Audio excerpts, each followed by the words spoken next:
নমস্কাৰ বন্ধুসকল, মই শাকিল আহমেদ আপোনালোক সকলোকে পুনৰবাৰ স্বাগতম জনাইছো। পূৰ্বতেও আপোনালোকক বহুত সময়ত এনআৰসি সংক্ৰান্তীয় বিভিন্ন কথা বতৰালৈ আপোনালোকৰ লগত আলোচনা কৰিছো আৰু বিভিন্ন সময়ত এনআৰসিৰ যিবোৰ আপডেট থাকে সেই আপডেটসমূহ আপোনালোকক দিবলৈ যত্ন কৰিছো। আৰু আজিও আপোনালোকৰ লগত এনআৰসি সংক্ৰান্তৰ এটি বিষয়বস্তু লৈ পেলাই আলোচনা কৰিম আৰু সেই বিষয়বস্তুটোলৈ বৰ্তমান যি দাবী প্ৰক্ৰিয়া চলি আছে সেই দাবী প্ৰক্ৰিয়াক লৈ এই আলোচনা। গতিকে আহক আজিৰ বিষয়বস্তুটো আৰম্ভ কৰোঁ।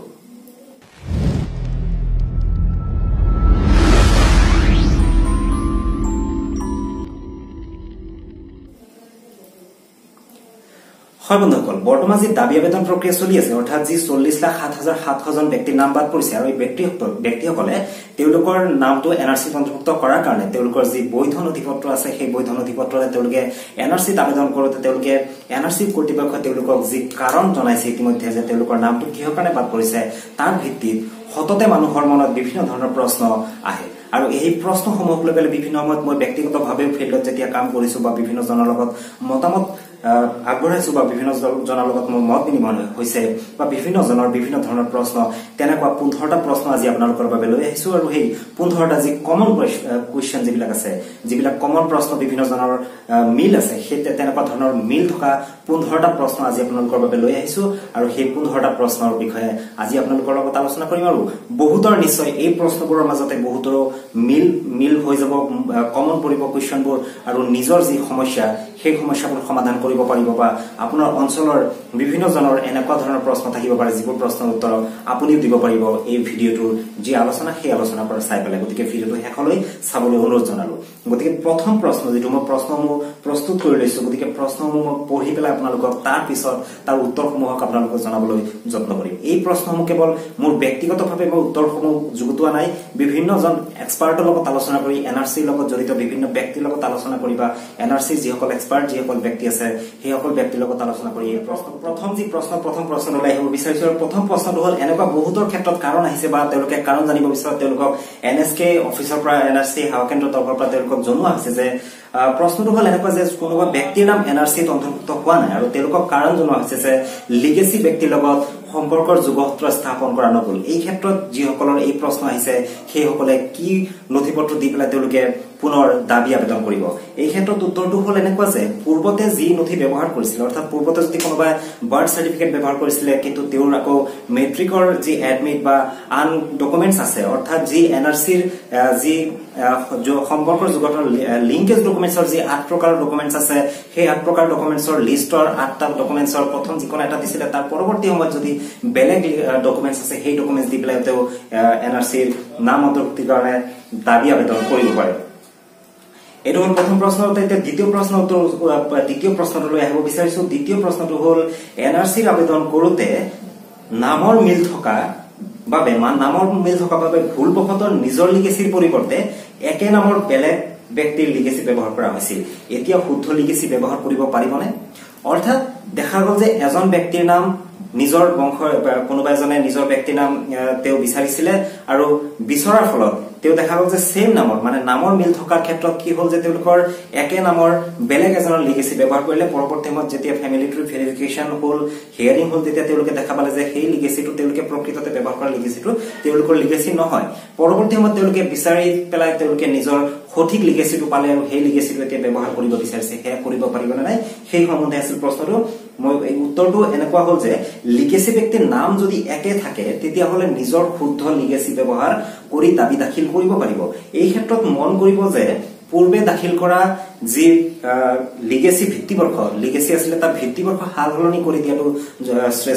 শ্ৰেয়। কিয়নো যদি দেখা গ'ল যে পূৰ্বতে ব্যৱহাৰ কৰিছিল 1951 চনৰ এনআৰচি আৰু এতিয়া যদি শুদ্ধটো ব্যৱহাৰ কৰিব বিচাৰিছে, তেওঁলোকৰ যদি নাম একে আছে, সকলো একে আছে, নাম ঠিকনা সকলো একে আছে, আৰু তেওঁ যদি বেলেগ লিগেচি ব্যৱহাৰ কৰিব বিচাৰিছে সেই ক্ষেত্ৰত তেওঁ ধৰক 1951 চনৰ লিগেচিৰ পৰিৱৰ্তে বেলেগ এটা লিগেচি ব্যৱহাৰ কৰিলে নিশ্চয় সেই বস্তুটো গ্ৰহণযোগ্য হ'ব আৰু এই ক্ষেত্ৰত তেওঁলোকৰ লিগেচিটো শুদ্ধ হৈ আহিব।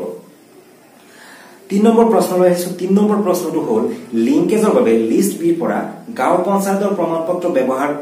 কৰা হৈছিলে, সেয়া নাকচ হৈছে। এতিয়া লিংকেজৰ বাবে কি নথি ব্যৱহাৰ কৰা যাব? হয়, পূৰ্বতে যদি কোনোবা ব্যক্তিয়ে বিশেষকৈ যি বিবাহিত মহিলাৰ ক্ষেত্ৰত ব্যৱহাৰ কৰা হৈছিলে গাঁও পঞ্চায়তৰ সচিবৰ যি প্ৰমাণপত্ৰ, সেই প্ৰমাণপত্ৰ প্ৰথমতে ব্যৱহাৰ কৰা হৈছিলে, সেয়া কিবা কাৰণত বা ভেৰিফিকেশ্যনত গৈ পেলাই সেয়া নাকচ হ'ল। এতিয়া তেওঁলোকে তেওঁলোকে লিষ্ট বি অৰ্থাৎ মই পূৰ্বতে কৈছো যে লিষ্ট বি সৰ্বমুঠ 8 প্ৰকাৰৰ নথি আছে 8 প্ৰকাৰৰ নথিৰ ভিতৰত তেওঁলোকে বিভিন্ন ধৰণৰ নথি ব্যৱহাৰ কৰিব পাৰে অথবা ইয়াৰ লগতে তেওঁলোকে চৰকাৰী বিভিন্ন ধৰণৰ নথি আছে যেনেকৈ মই এটা ইয়াতে সংযোগ কৰিব বিচাৰিম যে কোনোবা মহিলাই যদি যি চৰকাৰী ঘৰ পায় আইওৱাই যি ঘৰ প্ৰধানমন্ত্ৰী গৃহ আবাস যোজনা প্ৰধানমন্ত্ৰী আবাস যোজনাৰ যি গৃহ আছে সেইসমূহ মহিলাসকলৰ নামতে আবণ্টিত হৈছিল আৰু সেই মহিলাসকলৰ যদি সেই ঘৰ পোৱাৰ যদি কিবা প্ৰমাণ আছে য'ত তেওঁৰ নিজৰ দেউতাৰ নাম আছে সেয়া ব্যৱহাৰ কৰিব পাৰে অথবা 2014 চনত যি ৰেশন কাৰ্ড আছে মুখ্যমন্ত্ৰী খাদ্য সুৰক্ষা যোজনা বুলি এটি কাৰ্ড আছিল সেই কাৰ্ডৰ অনলাইনত তেওঁলোকে তাৰ কপি পাব আৰু ঘৰত যদি তাৰ অৰিজিনাল কাৰ্ডখন আছে হেয়া সব ফুড ডিপাৰ্টমেন্টৰ যি সাপ্লায়াৰ আছে সেইসকলৰ দ্বাৰা হেয়া কাউন্টাৰ সাইন কৰাই ব্যৱহাৰ কৰিব পাৰে বা অথবা 2011 চনত যি সেন্সাস হৈছিল সেই সেন্সাসৰ ৰিপৰ্টত তেওঁলোকে কাউন্টাৰ সাইন কৰাই বা তাৰ সাৰ্টিফাইড কপি উলিয়াই পেলাই তেওঁলোকে লিংক হিচাপে ব্যৱহাৰ কৰিব পাৰে গতিকে লিষ্ট বি যদি কাৰ্বন সেন্টাৰ সাৰ্টিফিকেট ব্যৱহাৰ কৰিছিল তাৰ পৰিৱৰ্তে তেওঁলোকে বেলেগ নথি ব্যৱহাৰ কৰিব পাৰে অৰ্থাৎ লিষ্ট বি পৰা তেওঁলোকে বেলেগ নথি ব্যৱহাৰ কৰাৰ প্ৰয়োজন আছে এতিয়া আহিছো পৰৱৰ্তী প্ৰশ্নলৈ পৰৱৰ্তী 4 নম্বৰ প্ৰশ্নটো হ'ল যে এনআৰসি খসৰা তালিকাত নাম আহিছে কিন্তু নামৰ বানান বা উপাধি ভুল হৈছে এতিয়া নাম শুধৰণি কৰিবলৈ কি কৰিব লাগিব হয় এইটো প্ৰশ্ন বহুতৰে প্ৰশ্ন আছে কিছুমানৰ নামৰ ভুল হৈছে কিছুমানৰ বানানৰ ভুল হৈছে কিছুমানৰ উপাধি ভুল হৈছে এনেকুৱা ধৰণৰ বহুত প্ৰশ্ন আছে আৰু শেহতীয়াভাৱে ইতিমধ্যে এনআৰসি কৰ্তৃপক্ষই যি কাৰেকচনৰ ফৰ্ম হে কাৰেকচনৰ ফৰ্ম উপলব্ধ কৰিছে আৰু কাৰেকচনৰ ফৰ্মটো কেনেকৈ ফিল আপ কৰিব লাগিব সেই সংক্ৰান্তত নিশ্চয় এটি ভিডিও মই আপোনালোকৰ কাৰণে বনাম আৰু এই ক্ষেত্ৰত যথেষ্ট সহজ পদ্ধতি এই পদ্ধতিতে আপোনালোকে বিশেষ কৰিবলগীয়া নাথাকে তাতে যি ফৰ্মখন আছে মই ফৰ্মখন পাৰিলে স্ক্ৰীনত অকমান দেখুৱাই দিম ইতিমধ্যে যি ফৰ্ম প্ৰকাশ হৈছে সেই ফৰ্মখন আৰু লেয়াৰ অকমান আপোনালোকক দেখাবলৈ যত্ন কৰিম আৰু আপোনালোকক জনাই থব বিচাৰিছে এই ক্ষেত্ৰত মই এই কেনেকৈ ফৰ্মখন ফিল আপ কৰিব লাগিব সেই ভিডিও মই নিশ্চয় আপোনালোকৰ কাৰণে বনাম গতিকে যি কাৰেকচনৰ ফৰ্ম আছে সেই ফৰ্মখন ফিল আপ কৰি আপোনালোকে নিজৰ নামৰ বানান বা উপাধি এইবোৰ যি ভুল হৈছে বয়সৰ ভুল হৈছে ঠিকনাৰ ভুল হৈছে সেই সমগ্ৰ বিষয়বস্তুবোৰ আপোনালোকে কাৰেকচন ফৰ্মৰ জৰিয়তে সংশোধন কৰিব পাৰিব এতিয়া আহিছো 5 নম্বৰ প্ৰশ্নলৈ 5 নম্বৰ প্ৰশ্ন হ'ল দাবী পত্ৰৰ শেষৰ পৃষ্ঠা অৰ্থাৎ পৃষ্ঠাৰ ডি দাবী দাখিল কৰাৰ কাৰণ হিচাপে কি লিখিব লাগিব হয় ইয়াতে এটা কথা হয় যে ক্লেমৰ যিখন ফৰ্ম আছে ক্লেমৰ ফৰ্মখনৰ শেষৰ যিটো পেজ কাৰণ পেজবোৰ 1 2 3 তেনেকে নামকৰণ ক্ৰমিক নম্বৰ দিয়া নাই তেওঁলোকে এ বি সি ডি এনেকে চাৰিটা সংখ্যাৰ তেওঁলোকে পেজৰ নামকৰণ কৰিছে গতিকে যেটো শেষৰ পেজ ডি পেজ এই ডি পেজটো দাবী দাখিল কৰাৰ কাৰণ লিখিবৰ কাৰণে তাতে এটি ঘৰ বনাই দিয়া হৈছে গতিকে এই দাবী দাখিল কৰাৰ যি কাৰণ সেই কাৰণ হিচাপে আপোনালোকে কি লিখিব সেই হন্তে এই প্ৰশ্নটো আছিল আৰু এই প্ৰশ্নটোৰ উত্তৰ মই এইখিনিয়ে কম যে আপোনালোকে মই এটো নোট হিচাপে মই কৈ দিবলৈ ওলাইছো বস্তুটো খুব মানে টু দা পয়েন্ট মই ক'বলৈ ওলাইছো আপোনালোকে এনেকে লিখিবলৈ যত্ন কৰিব যে ৰাষ্ট্ৰীয় নাগৰিক পঞ্জীৰ চূড়ান্ত খসৰা তালিকাৰ পৰা নাম বাদ কৰাৰ কাৰণ জানিব বিচৰাত জানিব পাৰিলো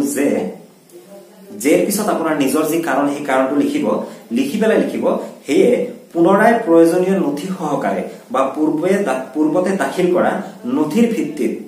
পুনৰীক্ষণৰ জৰিয়তে আবেদনকাৰীৰ নাম এনআৰসিত অন্তৰ্ভুক্ত কৰাৰ বাবে আবেদন দাখিল কৰিলো এইখিনি আপোনালোকে লিখিব পাৰে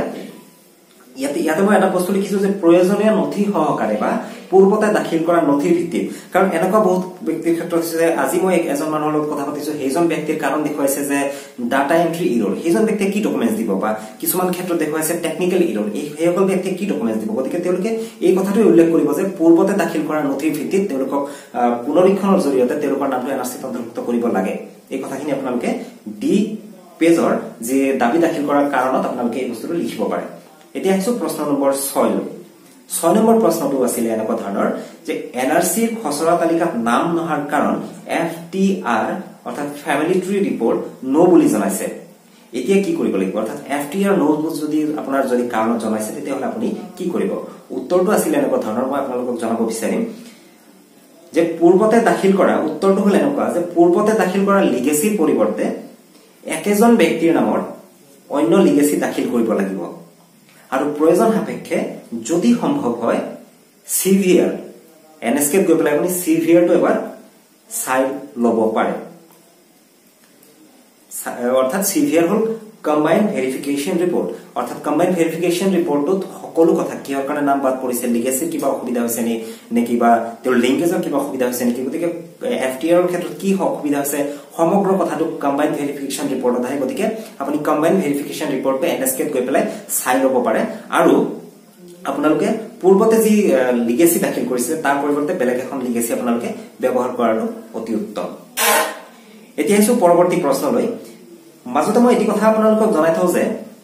ইতিমধ্যে যিখিনি প্ৰশ্ন মই আপোনালোকক গাই শুনাইছো বা যিখিনি প্ৰশ্নৰ উত্তৰ আপোনালোকক দিবলৈ যত্ন কৰিছো আৰু এই উত্তৰ যিখিনি মই যুগুত কৰিছো এই উত্তৰখিনি কেৱল ব্যক্তিগতভাৱে মই প্ৰস্তুত কৰা নহয় এই উত্তৰসমূহ এনআৰসি লগত জড়িত যিসকল এক্সপাৰ্ট যিসকল ব্যক্তি আছে বিশেষজ্ঞ যিসকল ব্যক্তি আছে বা এনআৰসি সংক্ৰান্তত মহামান্য উচ্চতম ন্যায়ালয়ৰ প্ৰতিটো গোচৰতে তেওঁলোকে বিভিন্ন ধৰণৰ জানে বা তেওঁলোকে আপডেট থাকে সেইসকল ব্যক্তিৰ লগত বা এনআৰসি যি গাইডলাইন আছে সেই গাইডলাইনসমূহৰ লগত জড়িত থকা ব্যক্তিসকলৰ লগত আলাপ আলোচনা কৰি পেলাই বা তেওঁলোকৰ পৰামৰ্শৰ জৰিয়তে উত্তৰসমূহ মই যুগুত কৰি আপোনালোকলৈ আগবঢ়াবলৈ যত্ন কৰিছো এতিয়া কিন্তু আহিছো পৰৱৰ্তী প্ৰশ্নলৈ পৰৱৰ্তী প্ৰশ্ন 7 নম্বৰ প্ৰশ্ন দাবী পত্ৰ দাখিল কৰাৰ সময়ত লিংকেজ নথি হিচাপে 2015 চনৰ পিছৰ নথি গ্ৰহণযোগ্য হ'বনে অৰ্থাৎ এতিয়া প্ৰশ্ন আহিছে যে ইতিমধ্যে বহুত ব্যক্তিৰ মনত এই প্ৰশ্নটো আহিছে যে 2015 চনৰ পিছৰ যদি কোনোবা কাগজ যদি লিংকেজ ডকুমেন্ট হিচাপে ব্যৱহাৰ কৰিব লৈ আমি চেষ্টা কৰো তেতিয়াহলে হে সম্ভৱ হ'বনে নাই কিয়নো ইয়াৰ পূৰ্বে কিছুদিন পূৰ্বতে কেন্দ্ৰীয় চৰকাৰ ৰাজ্য চৰকাৰৰ আৰজিআই আৰু প্ৰতীক হাজেলাই এটি প্ৰস্তাৱিত যি এছঅবি মহামান্য উচ্চতম ন্যায়ালয়ত দাখিল কৰিছিল তাতে এই কথাটো লিখা আছে যে 2015 চনৰ 31 আগষ্ট পূৰ্বৰ লিগেসি নথি তেওঁলোকে সংযোগী লিংকেজ নথি তেওঁলোকে ব্যৱহাৰ কৰিবলৈ এটি পৰামৰ্শ দিছিল কিন্তু এতিয়ালৈকে সেই সম্বন্ধে কোনো ধৰণৰ স্পষ্ট কোনো অৰ্ডাৰ অহা নাই গতিকে উত্তৰটো মই এই ধৰণে আপোনালোকক ক'ব বিচাৰিম যে লিংকেজ নথিৰ ক্ষেত্ৰত যেহেতু মহামান্য উচ্চতম ন্যায়ালয়ে কোনো ভিত্তিবৰ্ষ ধাৰ্য কৰা নাই সেয়ে লিজ বিৰ পৰা যিকোনো বৈধ নথি ব্যৱহাৰ কৰি আপুনি দাবী আবেদন কৰিব পাৰে কিন্তু বিষয়টো যেহেতু যথেষ্ট জটিল এটা প্ৰক্ৰিয়াৰ মাজত হৈ আছে গতিকে পাৰ্য মানে আপুনি 2015 চনৰ 31 আগষ্টৰ পূৰ্বৰ সংযোগী নথি জমা দিয়াটো শ্ৰেয় এতিয়া আহিছো পৰৱৰ্তী প্ৰশ্নলৈ হ'ল লিগেসি ব্যক্তিৰ নাম পৰিৱৰ্তন কৰিব পৰা যাবনে এই ক্ষেত্ৰত পোনপটীয়া উত্তৰ যে লিগেসি ব্যক্তিৰ নাম পৰিৱৰ্তন কৰা নাযাব এই সংক্ৰান্তত মহামান্য উচ্চতম ন্যায়ালয়ে কোনো ধৰণৰ নিৰ্দেশনা এতিয়ালৈকে দিয়া নাই এতিয়া আহিছো পৰৱৰ্তী প্ৰশ্নলৈ পৰৱৰ্তী প্ৰশ্ন 9 নম্বৰ প্ৰশ্নটো আছিল এনেকুৱা ধৰণৰ যে এনআৰসি খচৰা তালিকাত নাম নহাৰ কাৰণ ডি ভোটাৰ বুলি জনাইছে কিন্তু যিজন ব্যক্তিৰ নামত ডি ভোটাৰ বুলি কাৰণ দৰ্শাইছে সেইজন ব্যক্তি পূৰ্বতে ডি ভোটাৰ আছিল বা তেওঁৰ নামত এতিয়াও যি ভোটাৰ তালিকা আছে তাতে কোনো ডি বা তেনেকুৱা কোনো ধৰণৰ অসুবিধা নাই গতিকে এই ক্ষেত্ৰত কি কৰিব লাগিব এই ক্ষেত্ৰত উত্তৰটো হ'ল এনেকুৱা ধৰণৰ যে প্ৰকৃততে যদি আবেদনকাৰী ডি ভোটাৰ নহয় বা ডি ভোটাৰ হোৱাৰ কোনো তথ্য পোৱা নাযায় তেন্তে আবেদনকাৰীয়ে বৰ্তমান এনআৰসি সেৱা কেন্দ্ৰত বা এনআৰসি ওয়েবসাইটত উপলব্ধ ডিভিডিএফ পিএফটিৰ যিখন প্ৰপত্ৰ আছে সেই প্ৰপত্ৰখন পূৰণ কৰিব লাগিব আৰু তেওঁৰ যি ভোটাৰ তালিকা আছে শেহতীয়া ভোটাৰ তালিকাৰ চাৰ্টিফাইড কপি হে তাৰ লগত গাঁঠি দিব পাৰে আৰু লগতে সীমান্ত আৰক্ষী আৰু জিলা নিৰ্বাচনী বিভাগৰ কাৰ্যালয়ত তেওঁৰ নাম যে সংশ্লিষ্ট তালিকাত নাই অৰ্থাৎ ডি ভোটাৰৰ তালিকাত নাই সেই সম্বন্ধে তেওঁ জানিবৰ কাৰণে এটি এপ্লিকেশন এখন দিব পাৰে আৰু সেই এপ্লিকেশনখন যদি বৰ্ডাৰ ব্ৰাঞ্চে বা election commission district election commission অফিচৰ পৰা যদি হেতু ৰিপ্লাই আহে তেতিয়াহলে হেতু গাঁঠি দিব পাৰে অন্যথায় তেওঁ যে এটো আবেদন কৰিছিল সেই আবেদনৰ কপিটো তেওঁ দিব পাৰে অৰ্থাৎ যদি আপোনাৰ নামত যদি ডি ভোটাৰ নাই তেতিয়াহলে আপুনি সেই ক্ষেত্ৰত চিন্তা কৰিবলগীয়া নাথাকে গতিকে আপোনাৰ যি ভোটাৰ তালিকা আছে শেহতীয়া ভোটাৰ তালিকাত বা প্ৰমাণ সহকাৰে আপুনি কিবা এটা নথি তাৰ লগত গাঁঠি দি পেলাই ডিভিডিএফ পিএফটিৰ যি ফৰ্ম আছে সেই ফৰ্মখন আপুনি ফিল আপ কৰি দিলে আপোনাৰ নামটো এনআৰসিত অন্তৰ্ভুক্তি হৈ যাব বুলি ইতিমধ্যে আমি বিভিন্ন যি প্ৰক্ৰিয়া যি প্ৰসেস এই প্ৰসেসৰ জৰিয়তে আমি ক'ব পাৰো গতিকে আপুনি এই প্ৰক্ৰিয়াটো কৰিলে আপোনাৰ নামটো নিশ্চয় এনআৰসি যি চূড়ান্ত তালিকা প্ৰস্তুত হ'ব তাতে নিশ্চয় আপোনাৰ নামটো অন্তৰ্ভুক্ত হ'ব এতিয়া আহিছো পৰৱৰ্তী প্ৰশ্ন 10 নম্বৰ প্ৰশ্নটো হ'ল যে ডি ভোটাৰ আৰু তেওঁৰ সতি সন্ততিসকলে দাবী আবেদন দাখিল কৰিব পাৰিবনে ইয়াতে পোনপটীয়া উত্তৰ যে এই ক্ষেত্ৰত ডি ভোটাৰ বা তেওঁৰ সতি সন্ততিসকলে কিয়নো পূৰ্বতে মহামান্য উচ্চতম ন্যায়ালয়ে কথাটো জনাই থৈছে যে ডি ভোটাৰৰ সতি সন্ততি আৰু ডি ভোটাৰ এতিয়া দাবী আবেদন কৰিব লাগিব কেৱল মাত্ৰ যিসকলৰ ডি ভোটাৰ নাই বা কোনো ধৰণৰ নামৰ কোনো ধৰণৰ অসুবিধা নাই সেই সকলো ব্যক্তিয়ে দাবী আবেদন কৰিব পাৰিব গতিকে বিদেশী ন্যায়াধিকৰণত যেতিয়াই তেওঁলোকৰ ডি ভোটাৰ নিষ্পত্তি হ'ব ডি ভোটাৰৰ কেছটো নিষ্পত্তি হৈ যাব তাৰ পিছত তেওঁলোকে এনআৰসিৰ কাৰণে আবেদন কৰিব পাৰিব পৰৱৰ্তী প্ৰশ্নটো হ'ল যে 11 নম্বৰ প্ৰশ্ন হ'ল যে পূৰ্বতে ককা বা দেউতাৰ লিগেসি ব্যৱহাৰ কৰা হৈছিল এতিয়া কিবা ভুল কাৰণত তেওঁলোকে কিবা অসুবিধা হোৱাৰ কাৰণে তেওঁলোকে মাৰ নামত থকা বা মাৰ পক্ষৰ লিগেসি ব্যৱহাৰ কৰিব বিচাৰিছে এই ক্ষেত্ৰত কৰিব পাৰিবনে এই ক্ষেত্ৰত পোনপটীয়া উত্তৰ নোৱাৰে কিয়নো পূৰ্বতে মই এটি প্ৰশ্ন উত্তৰ কৈছো যে লিগেসি ব্যক্তিৰ নাম পৰিৱৰ্তন কৰিব নোৱাৰিব গতিকে ককাৰ নামত বা দেউতাৰ নামত যদি লিগেসি ব্যৱহাৰ কৰিছিল আপুনি এই আগতে যিজন ব্যক্তিৰ নামত লিগেসি আপুনি ব্যৱহাৰ কৰিছিল সেই একেজন ব্যক্তিৰ নামত লিগেসি আপুনি ব্যৱহাৰ কৰিব লাগিব যদি এখন লিগেসিৰ কিবা অসুবিধা হৈছে পৰৱৰ্তী বেলেগ এখন লিগেসি ব্যৱহাৰ কৰিব পাৰিব কিন্তু নামৰ পৰিৱৰ্তন কৰিব নোৱাৰিব 12 নম্বৰ প্ৰশ্নলৈ আহিছো 12 নম্বৰ প্ৰশ্নটো শিশুৰ ক্ষেত্ৰত জন্মৰ প্ৰমাণপত্ৰ দিয়া আছিল কিন্তু নাম বাদ পৰিছে কাৰ্ডত লিংকেজ নথি গ্ৰহণযোগ্য নহয় বুলি জনাইছে বেলেগ নথি নাই এই ক্ষেত্ৰত কি কৰিব এনেকুৱা বহুত হৈছে যে জন্ম প্ৰমাণপত্ৰ দিছিলে তেওঁলোকৰ জন্ম প্ৰমাণপত্ৰ ফলছ দেখুওৱা হৈছে বা তেওঁলোকৰ জন্ম প্ৰমাণপত্ৰ গ্ৰহণযোগ্য হোৱা নাই এই ক্ষেত্ৰত তেওঁলোকৰ বেলেগ নথি নাই তেওঁলোকে কি নথি ব্যৱহাৰ কৰিব হে যথেষ্ট বহুতৰ বাবে চিন্তাৰ বিষয় গতিকে ইয়াৰ উত্তৰটো মই এন্টাৰ দিব বিচাৰিম যে যদি কিবা বিকল্প নথি আছে যদি কিবা বিকল্প নথি আপোনালোকে সংগ্ৰহ কৰিব পাৰে হে আপোনালোকে সংগ্ৰহ কৰি পেলাই তাৰ দ্বাৰা দাবী আবেদন কৰিব পাৰে আৰু যদি কোনো বিকল্প নথি নাই তেতিয়া হলে পিতৃ মাতৃয়ে তেওঁৰ সতি সন্ততি হিচাপে তেওঁলোকক নিজৰ তেওঁলোকৰ সতি সন্ততিৰ নামটো এনঅচিত অন্তৰ্ভুক্ত কৰিব লাগে বুলি যি ক্লেইম ফৰ্মৰ ডি পৃষ্ঠা আছে শেষৰ পৃষ্ঠাটো তেওঁলোকে এজ লাইক তেওঁলোকৰ সেল্ফ ডিক্লেৰেশ্যন দি পেলাই তেওঁলোকৰ নামটো অন্তৰ্ভুক্ত কৰাৰ কাৰণে আবেদন কৰিব পাৰে আৰু যদি সম্ভৱ হয় তেওঁলোকে বিকল্প নথি যোগাৰ কৰি দাবী আবেদন কৰিব পাৰে এতিয়া আহিছো পৰৱৰ্তী প্ৰশ্নলৈ পৰৱৰ্তী প্ৰশ্ন 13 নম্বৰ প্ৰশ্ন আছিল যে 2015 চনত যদি কোনো ব্যক্তিয়ে কিবা কাৰণত আবেদন কৰিব পৰা নাই তেওঁ বাহিৰত আছিল বা কিবা বিশেষ কাৰণত আবেদন কৰিব পৰা নাই অথবা 2015 চনৰ পিছত জন্মগ্ৰহণ কৰা যিসকল শিশু আছে সেইসকলৰ ক্ষেত্ৰত এতিয়া কি হ'ব তেওঁলোকে দাবী আবেদন প্ৰক্ৰিয়াত অংশগ্ৰহণ কৰিব পাৰিব নেকি গতিকে এই প্ৰশ্নটোৰ উত্তৰ মই আপোনালোকক দিবলৈ লৈছো প্ৰশ্নটোৰ উত্তৰটো হ'ল যে 2015 চনত কিবা বিশেষ কাৰণত যদি কোনোবা ব্যক্তিয়ে দাবী কোনোবা বিশেষ কাৰণত কোনো ব্যক্তিয়ে যদি আবেদন কৰিব পৰা নাছিল অথবা 2015 চনৰ পিছত জন্মগ্ৰহণ কৰা শিশুসকলৰ ক্ষেত্ৰত এতিয়া তেওঁলোকে দাবী আবেদন প্ৰক্ৰিয়াত কোনো ধৰণৰ অংশগ্ৰহণ তেওঁলোকে কৰিব নোৱাৰে কিয়নো এনআৰসি কৰ্তৃপক্ষই ইতিমধ্যে ঘোষণা কৰিছে যে কেৱল মাত্ৰ বৈধ এআৰএন থকা ব্যক্তিসকলেহে দাবী আবেদন প্ৰক্ৰিয়াত অংশগ্ৰহণ কৰিব পাৰিব এই ক্ষেত্ৰত মহামান্য উচ্চতম ন্যায়ালয়ে এতিয়ালৈকে কোনো ধৰণৰ নিৰ্দেশনা প্ৰদান কৰা নাই পৰৱৰ্তী সময়ত নিশ্চয় এনে ধৰণৰ কিবা বিশেষ নিৰ্দেশনা আহিব বুলি আমি সকলোৱে আশাবাদী এতিয়া হৈছে পৰৱৰ্তী প্ৰশ্ন 14 নম্বৰ প্ৰশ্নটো হ'ল এনেকুৱা ধৰণৰ যে লিগেসি ব্যক্তিৰ পূৰ্বৰ নাম আৰু এতিয়াৰ নামৰ মাজত কিছু অমিল আছে সেই ক্ষেত্ৰত কি কৰিব লাগিব হয় এই ক্ষেত্ৰত যদি কোনোবা ব্যক্তিৰ নামত দেখা গৈছে যে পূৰ্বতে নাম আছিল কিবা আহমেদ আছিল এতিয়া আহিছে কিবা হুছেইন গতিকে দেখা যে মোৰ নাম যদি শাকিল আহমেদ আছে এতিয়া দেখা যে মোৰ কোনোবা এটা ডকুমেন্টছত আছে শাকিল হুছেইন গতিকে এই ক্ষেত্ৰত কি কৰিব বা যদি নামৰ অমিল আছে ডকুমেন্টছত নামৰ অমিল থকাটো স্বাভাৱিক বহুত ক্ষেত্ৰত হৈ যায় গতিকে এই ক্ষেত্ৰত কি কৰিব এই ক্ষেত্ৰত মই পোনপটীয়াভাৱে আপোনালোকক ক'ব বিচাৰিম যে এই ক্ষেত্ৰত দুই প্ৰকাৰৰ নামে তেওঁলোকে প্ৰথমতে যি লিগেসি ডকুমেন্টছ তেওঁলোকে দিছিলে এই লিগেসি ডকুমেন্টছৰ নামটো তেওঁলোকে এপ্লিকেশন